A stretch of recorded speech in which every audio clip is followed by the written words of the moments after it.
आज का जो हमारा टॉपिक है वो है स्टार्लिंग कर्व्स। आज हम स्टार्लिंग कर्व्स या स्टार्लिंग फोर्स को डिस्कस करेंगे कार्डियोलॉजी में। सबसे पहले आता है जी स्टार्लिंग जो फोर्स है या स्टार्लिंग कर्व्स है, ये क्या होती है? फोर्स ऑफ कंट्रैक्शन होती है, वो डायरेक्टली प्रोपोर्शनल किस चीज़ की होती है? एंड डायस्टोलिक के। Force of contraction directly proportional to end diastolic. अब बेसिकली इस चीज़ में समझने की बात है कि फोर्स ऑफ कंट्रैक्शन बोरा डायरेक्टली प्रोपोर्शनल है end diastolic length of cardiac muscle fibre. देखें इस चीज़ को कैसे हम समझते हैं। ये एक हार्ट है हमारे पास,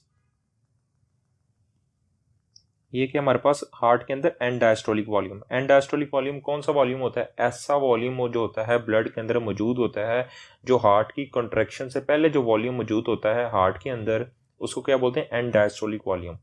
तो वो यहाँ पे ये समझाने की बात कर रहा है कि अगर एंड डायस्टोलिक वॉल्यूम या प्रीलोड, अगर हार्ट के अंदर ब्लड ज़्यादा आएगा तो फोर्स ऑफ कंट्रैक्शन हार्ट की ज़्यादा होगी।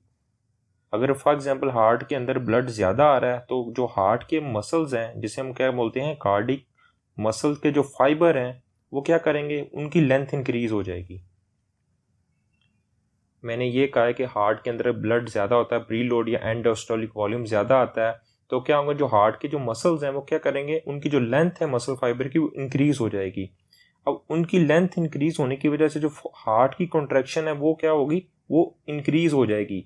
ज़्यादा हार्ट फोर्सफुली क्या करेगा? एक्ट करेगा, कॉन्ट्रैक्ट करेगा, उसकी फोर्स ऑफ कंट्रैक्शन हार्ट की ज़्यादा हो जाएगी। तो इसने यही बताया कि जो force of contraction directly proportional है, यानी फोर्स ऑफ कंट्रैक्शन हार्ट की बढ़ जाएगी अगर उसमें हार्ट के अंदर ज़्यादा ब्लड आ गया, उसका एंड डायस्टोलिक वॉल्यूम ज़्यादा आ गया, जिसकी वजह से जो हार्ट के मसल के फाइबर्स हैं उनकी लेंथ भी इंक्रीज हो जाएगी। ये बता रहा है।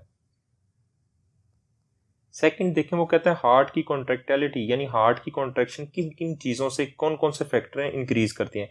सबसे पहले हमारे पास है कैटाकिलोमाइंस। आपको पता है जो कैटाकिलोमाइंस हैं वो क्या करते हैं? वो बीटा वन रिसेप्टर, जो आपके हार्ट के ऊपर कौन से रिसेप्टर पड़े होते हैं? बीटा वन रिसेप्टर पड़े होते हैं, उनको स्टिमुलेट करते हैं, उसको स्टिमुलेट करते हैं बीटा वन रिसेप्टर को। और आपको पता है बीटा वन रिसेप्टर पे क्या करते हैं? डी स्टिमुलेटरी प्रोटीन है, उसको एक्टिवेट कर देते हैं। और वो नेक्स्ट क्या करती है? वो एडिनाइल साइक्लेज को एक्टिवेट करती है, जिसकी वजह से जो साइक्लिक एएमपी है वो हमारा इंक्रीज हो जाता है। और साइक्लिक एएमपी ये कौन सी? मैंने कार्डियोलॉजी जो वीडियो 13 है, कार्डियोलॉजी की वीडियो 13 में मैंने इसको बड़ा डिटेल में 12 मिनट में बड़ा मेहनत करके आपको समझाया हुआ है इसमें, कार्डियोलॉजी की वीडियो 13 में। और नेक्स्ट इसमें आपको थोड़ा रिव्यू दे देता हूँ। जो टी स्टिमुलेटरी प्रोटीन है वो नेक्स्ट क्या करती है? वो एडिनल साइक्लेज को एक्टिवेट करती है, जिसकी वजह से साइक्लिक एएमपी इंक्रीज होता है। और नेक्स्ट वो क्या करवाता है? जो प्रोटीन काइनेज ए है उसको एक्टिवेट कर देता है, जो नेक्स्ट आपका कैल्शियम स्टोरेज वगैरह करवाता है। आपको पता है जब कैल्शियम आपकी बॉडी में ज़्यादा, आपके कार्डिक मसल में ज़्यादा आएगा तो फोर्स ऑफ कंट्रैक्शन भी बढ़ जाएगी। ये छोटा सा यहाँ पे रिव्यू दिया हुआ है। तो नेक्स्ट उसने बोला कि पॉजिटिव आइनोट्रॉप्स, उसमें डेब्यूटामाइन या मिलरीनोन या डाइडॉक्सन डाइजॉक्सन हम देते हैं तो क्या होता है? इस ये पॉजिटिव एनोट्रॉप्स हैं, ये हार्ट की कॉन्ट्रैक्टिलिटी को इंक्रीज करते हैं। देखिए फॉर एग्जांपल हम लेते हैं डाइजॉक्सन, क्या करता है? जो ये क्या करता है? जो कार्डिक मसल है वहाँ पे जो सोडियम पोटाशियम एटीपेस चैनल होते हैं उसको, पंप को ब्लॉक कर देता है। जब sodium potassium ATPase pump block हो जाता है, जिसकी वजह से हार्ट के अंदर इनवर्ट क्या होता है? सोडियम चैनल इंक्रीज हो जाते हैं।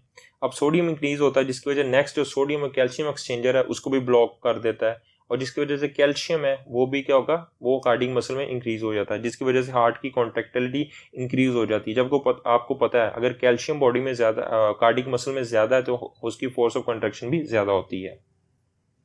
अब हार्ट की वो बोले कॉन्ट्रैक्टिलिटी कौन कौन से फैक्टर डिक्रीज करते हैं? अगर मायोकार्डियम के फंक्शन लॉस हो जाए जिसकी वजह से हार्ट की कॉन्ट्रैक्टिलिटी है वो डिक्रीज हो जाती है। वो किन किन कंडीशन में होता है? वो एमआई में। सेकंड, अगर जो कैटाकिलोमाइंस है वो किसको स्टिमुलेट करते हैं? बीटा वन रिसेप्टर को स्टिमुलेट कर रहे थे। अगर हम बीटा ब्लॉकर्स दें तो जो बीटा वन रिसेप्टर्स को ब्लॉक कर देते हैं तो हार्ट की कॉन्ट्रैक्टिलिटी, कैल्शियम की ये नॉर्मली क्या करेगा? कैल्शियम को डिक्रीज कर देगा, जिसकी वजह से हार्ट की कॉन्ट्रैक्टिलिटी डिक्रीज हो जाएगी। सेकंड, हम कौन सा यूज करें? Non dihydropyridine calcium channel blocker use करें।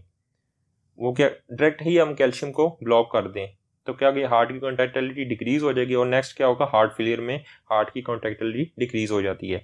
आपको पता है जो कैल्शियम चैनल है वो क्या करते हैं? वो आपको पता है अगर कैल्शियम कार्डिक मसल में ज़्यादा, उसकी फोर्स ऑफ कंट्रैक्शन भी ज़्यादा होगी। नेक्स्ट हम इसको अब यहाँ पे पिक्चर में दिया हुआ है, अगर नॉर्मल एक्सरसाइज देखें, नॉर्मल एक्सरसाइज में क्या होता है, देखें went and diastolic volume ventricles का क्या होता है, प्री लोड क्या होता है।